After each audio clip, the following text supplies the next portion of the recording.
agencies and journalists. No one was injured.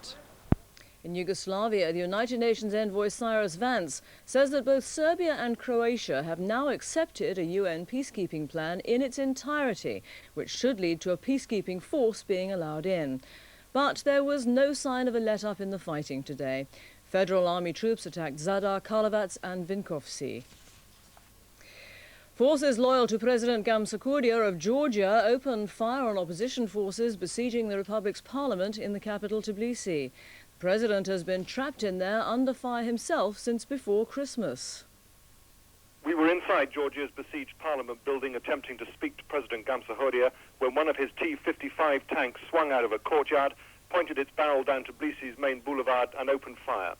It was the start of a new offensive to try and regain parts of the city lost to the opposition. Within minutes, there was a response. 2 howitzers stationed at the far end of the boulevard sent high explosive shells back into the parliament building. There is as yet no way of knowing how many people have been killed or injured here today. James Mates, ITN, Tbilisi, Georgia. Soccer, Manchester United are off the top of the First Division of the Barclays League. Queen's Park Rangers trounced them 4-1 at Old Trafford. Leeds take over after they beat West Ham 3-1. Leeds put some disappointing recent draws behind them. Gary McAllister going skill and power for the first goal at Upton Park, delighting their travelling support and his teammates. In the closing minutes, they showed just why they are challenging for the title. Rod Wallace turning provider, Lee Chapman with his second of the game to keep the pressure on Manchester United. At Old Trafford, a packed house and a TV audience were left gasping as Jerry Francis's improved Queen's Park Rangers scored 2 in 5 minutes, the first from Andy Sinton.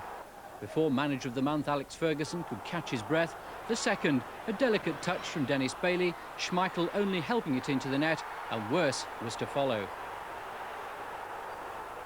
For years, Liverpool have been the masters of neat approach, one-touch football. But here's proof that at 1-1, perhaps you should try 9-touch football, or if you count the far post, 10. Dean Saunders' delight, not hard to understand.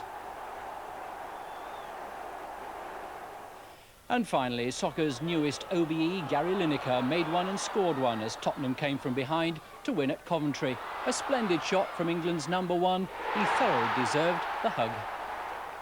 So Leeds go back to the top of the table, but Manchester United still have 2 games in hand.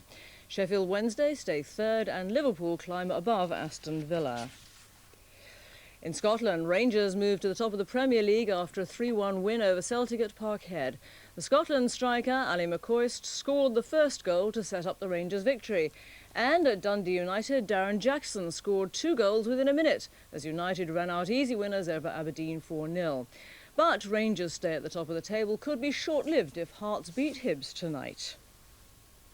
And that's the news and sport. From me and all of us here at ITN, bye for now. Have a nice evening.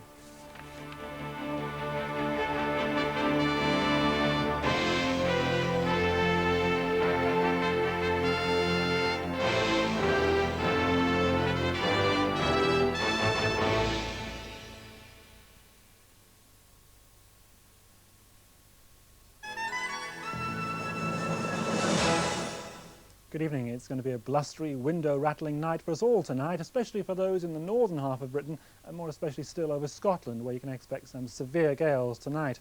Some rain in the northwest too. In fact, the odd spot of rain turning up in many western parts of Britain, but it's the far northwest of Scotland and western side of Northern Ireland that sees most of the rain through tonight, some of it really quite heavy, but a mild night, just a very windy one, gusts of around 70 miles per hour for some parts of the north. Tomorrow, a lot of cloud around, the odd sunny spell for the east and the southeast later in the day, and the far north of Scotland might just brighten up briefly, but it's the western side of Scotland and Northern Ireland that will again see most of the rain. Strong winds again through the day tomorrow, up to gale force around the coasts in the north especially.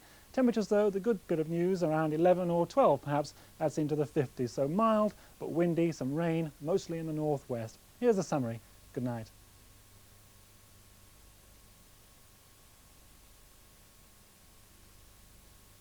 It's a monstrous